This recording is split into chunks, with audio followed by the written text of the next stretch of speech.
This is Inspector Mike Covell of the Northport Police Department Internal Affairs Unit. Today's date's July 26th of the year 2017, and the time is approximately 1:52 p.m. This is a taped sworn statement taking place at the interview room of the Investigations Bureau of the Northport Police Department in reference to IA case number 2017-05, and will be the taped sworn testimony of Officer Christopher Piscorik. Sir, as a sworn law enforcement officer and a notary public in the state of Florida, I have the authority to place people under oath and take testimony from them. So I'll ask you to raise your right hand. Do you solemnly swear the testimony you're about to give will be the truth, the whole truth, and nothing but the truth, so help you God? I do. For the record, would you state your full name? Christopher Dennis Piscorik. And how are you employed? I'm employed with the Northport Police Department as a probation officer. Prior to going on tape, and you do understand we're taping this, prior to going on tape, did I ask you any questions directly about the case that we're talking about today? No. Prior to that tape statement, did I give you a form known as Garrity and one Officer Bill of Rights and allow you to read them and ask any questions if you wish? Yes, you did. Did you sign the bottom of those indicating you understood those rights? Yes, I did. Prior to this, let's ask it this way, you got a chance to review the file. Yes. Do you know of any other evidence that's out there that is pertinent to this case that I need to know about that should go in this file? No. Okay. Having read your Bill of Rights, do you feel that your rights are being violated at this time? No. Should you think at any time that your rights have been violated, you have until the chief signs off on this case as being closed and finished to bring that complaint forward. You understand that? Yes. Okay. When were you hired here? What's your hire date? My exact hire date, off the top of my head, I don't know. I do know it was in December, early December. Okay, so December of 16. Yes. Okay. Was this the only agency that you were processing with? No. Okay, what were the other agencies? I was in the process with the Sheriff's Department, and I had put in an application with Sarasota Police Department. In those processes with the other agencies, did you have to fill out background questionnaires and application questionnaires for those agencies too? Yes, I did. Okay. Did each of these agencies have to give you a polygraph? Yes, I did. Well, wait. Did each of them give me a polygraph? Yeah. No. The only agency that gave me a polygraph was the Sheriff's Department. My process with the Sarasota Police Department never got passed. I never pursued with them. And we gave you a polygraph here? Yes. Okay. Did you also have to take one for the academy? Yes, I did. Before they administered that polygraph to you, did the polygraphist interview you and talk to you about the questions that they were going to ask you before they hooked you up to the machine? Yes, I did. They're pretty much similar questions? Maybe not 100% the same, but similar in what they were asking? Yeah, they weren't 100% the same, but they were similar in retrospect. Do you remember the type of questions they asked? Criminal background, drug usage, domestic violence questions,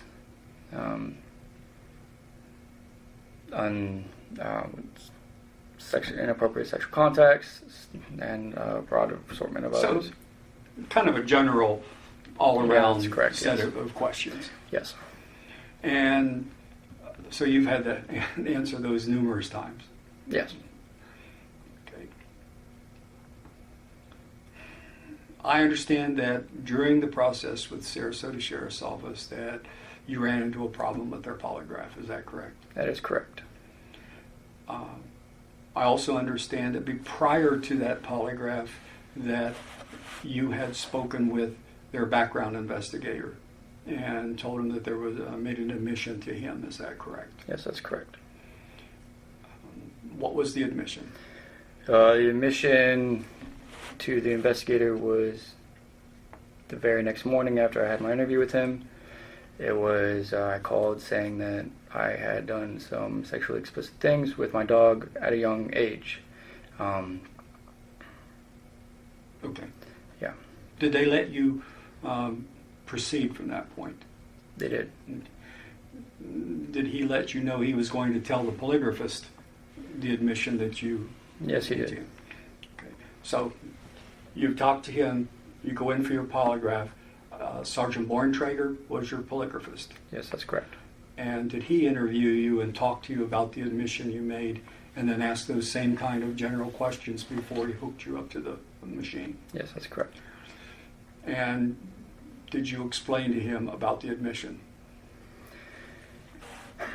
Yes, I did. This is going to be a wrench in the machine. So the admission that I had told about it happening at a young age of, I guess the report says 12, was indeed fabricated. Did not happen at a young age. It actually happened a couple days prior to the actual background questionnaire for the Sheriff's Department. But you didn't tell Borntrager that? No, I kept it as the lie of it happened when I was in a young age. Okay. And that was the only admission that you made to him before the polygraph? That is correct. So now Borntrager hooks you up to the polygraph. And when he was done with it, did he have occasion to talk to you about the results of the polygraph? He did. His polygraph methods were a little bit different than every other agency's polygraph. In reference to this topic, he asked me, is there anything else you wanted to say? And I said, it happened when I was a child, only for the aspect of I was extremely embarrassed that it actually happened in my adulthood as a 26-year-old. So I kept up the lie, and he asked me about it. I elaborated on it, and then that's, I guess that was it. And then he hooked me up to the machine again. And you had other problems with the polygraphs? Yeah, the other instance with the polygraph that he had an issue with was in relations to domestic violence. Before he asked me any questions in relating to domestic violence, he showed me a diagram that had generalizations of what could be described as domestic violence. One of those words in that diagram was slapping. I read that and I instantly flashed back to a time, your report says 2 years. That was a general ballpark estimation. It actually happened when I was brand new into the military life. I was at my first duty station in D.C. in 2009. And actually, it was actually my second duty station. And I was in Camp Lejeune. And this was in 2010 timeframe, actually, yeah. What had happened was I'm sitting on my computer, minding my own business, playing a computer game. I'm getting ready to, I can't remember if I was just coming back from a deployment or about to go, so my stress levels were pretty high.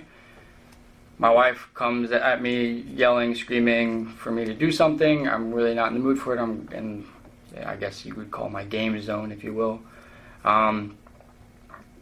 She gets in my face and she starts swinging at me. She swung at me and I smacked her hand out of, like from hitting me, I smacked her hand. So that's where I saw slapping, and I instantly flashed back to that. There was no police involvement, there was no case filed on it. It was the one time and that was it. Did you make any other admissions of any kind or anything else to him? other than those two that you just told us about? Just the The dog and the the dog and the domestic. He asked me if the dog thing happened once. I told him yes, and then I changed it to it happened twice. But that was after he had retested me. When he retested me and saw that I was still not being truthful about the dog instance,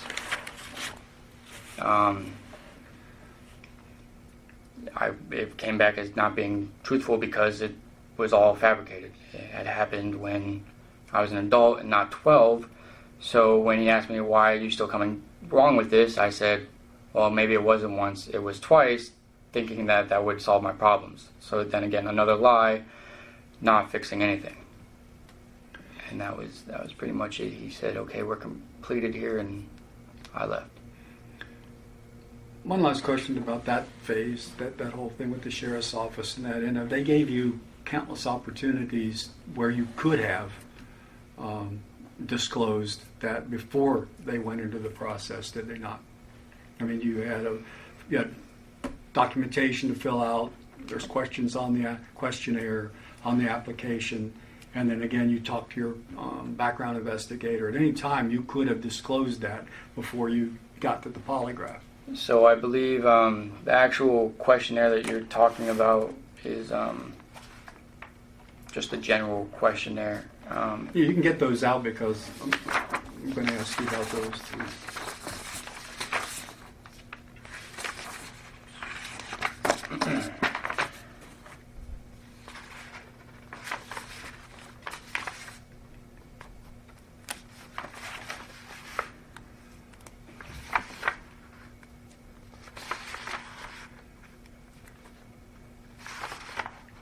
Probably be on the bottom.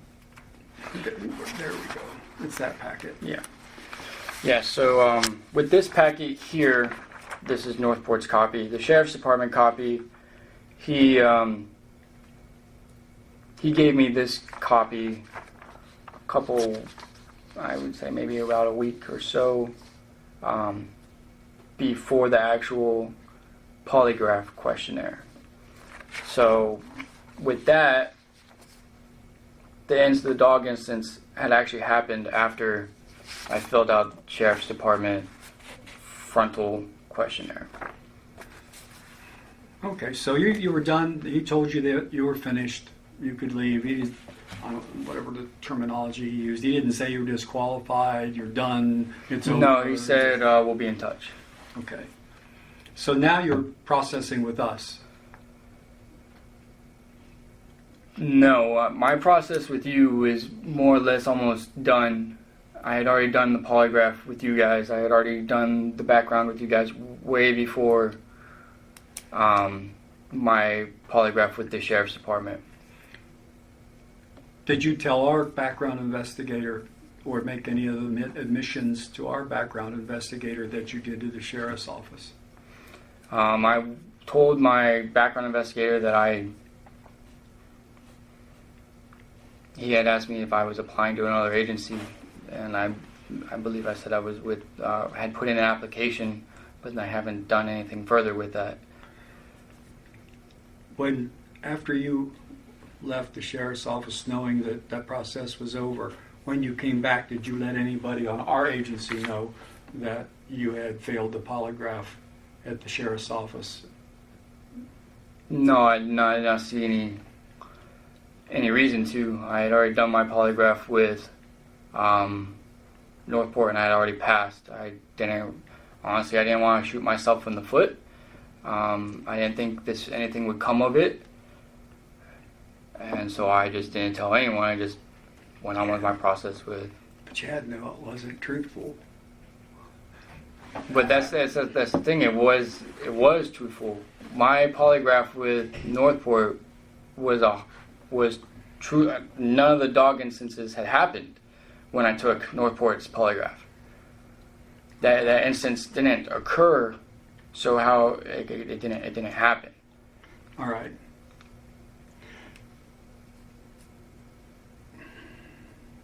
On the front part of that, right down at the bottom, it's highlighted right there. When you fill out ours, it gives you a warning, does it not, about you have to be truthful in all the documentation or you'll be disqualified. All information is subject to verification. Deliberate falsification immediately disqualifies this application. That is correct. I just read it. Okay, question 12. I'm not sure what they are from here. I know I highlighted them. Question 12 was? Question 12 says, have you ever committed a serious crime, either detected or undetected? In which you answered? No to. Okay. And the 13? Have you ever committed a crime, either detected or undetected, that you feel was not serious? I answered no.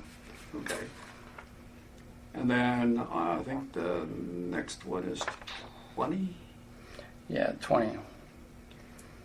Have you ever done anything in your life that could target you for blackmail? I answered no. Okay.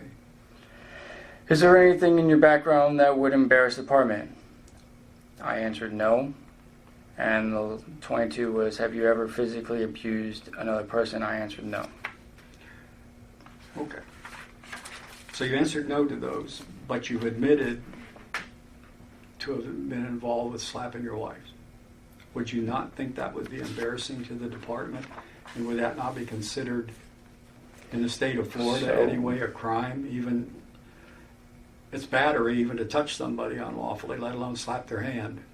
Right, during an argument. that is correct. I will say that when I did take this, and I filled this out, I was still in my infancy of the academy. I did not know the legal statutes 100%. I honestly didn't even remember that instance until the sheriff's department, and this process was taken way before I had done anything with the sheriff's department. So you're also telling me, if I understood, I don't want to put words in your mouth, that the incident with the dog happened after you filled that out? That is correct.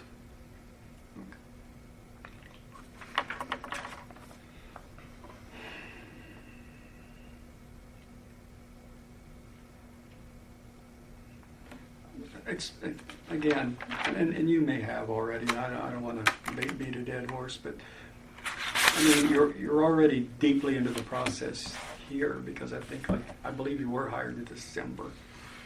Yes. But October and November is when you were at the sheriff's office. So you hadn't been hired here yet, but you didn't tell anybody about this. You didn't come clean or make any admissions to anybody here. It's what we call lies by omission. Why? What's your reasoning for not? You came clean with the sheriff's office. My reason. Okay. Just trying to get your embarrassment? thoughts. No. Embarrassment. 100% of it was embarrassment.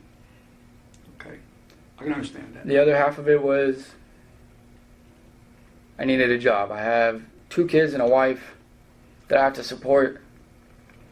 I didn't want my actions, honestly, screwing that up. I have, during my process with the sheriff's department, I wasn't in the right state of mind. I had found out during that process that my wife was in the process of having an affair on me. So when I did the sheriff's department, I was just not, I had a lot on my plate. I had the uncertainty of employment, I had a cheating wife. So yeah, I didn't want to lose out on a job that I needed. And I didn't see the need. Understanding that you're under guarantee and it's not going to happen. But do you not understand that when you falsify a record, it's a felony? And you could have been charged. You could arrest somebody as an officer for somebody filling out a form improper, either by omission or otherwise. It's considered perjury in a written document. It's falsifying a document, and it's a criminal offense in Florida. Did you not realize, or I think you said before, don't want to put words in your mouth, but I believe your testimony was that something to the effect that you didn't say anything and you didn't figure anybody's going to find out. It's not that I didn't want anyone to find out or didn't think anyone was going to find out. I don't know. Is there anything else about this incident, or either of these incidents, if you combine applying for cure? I mean, even at the academy, you had to fill out a questionnaire pretty similar to what we did here. And I believe you took a polygraph there and passed their polygraph up there. Yeah. But so there were numerous times along the way that you could have let somebody know and stopped the process before you got to the point where you falsified documents. But is there anything about this that you would like to make part of the record that I don't know to ask you or you want to say? I don't know. I mean, none of what I've said happened when I applied for the academy. None of what I said happened when I applied with Northport, except for the domestic violence of slapping my wife's hand when I was in the military.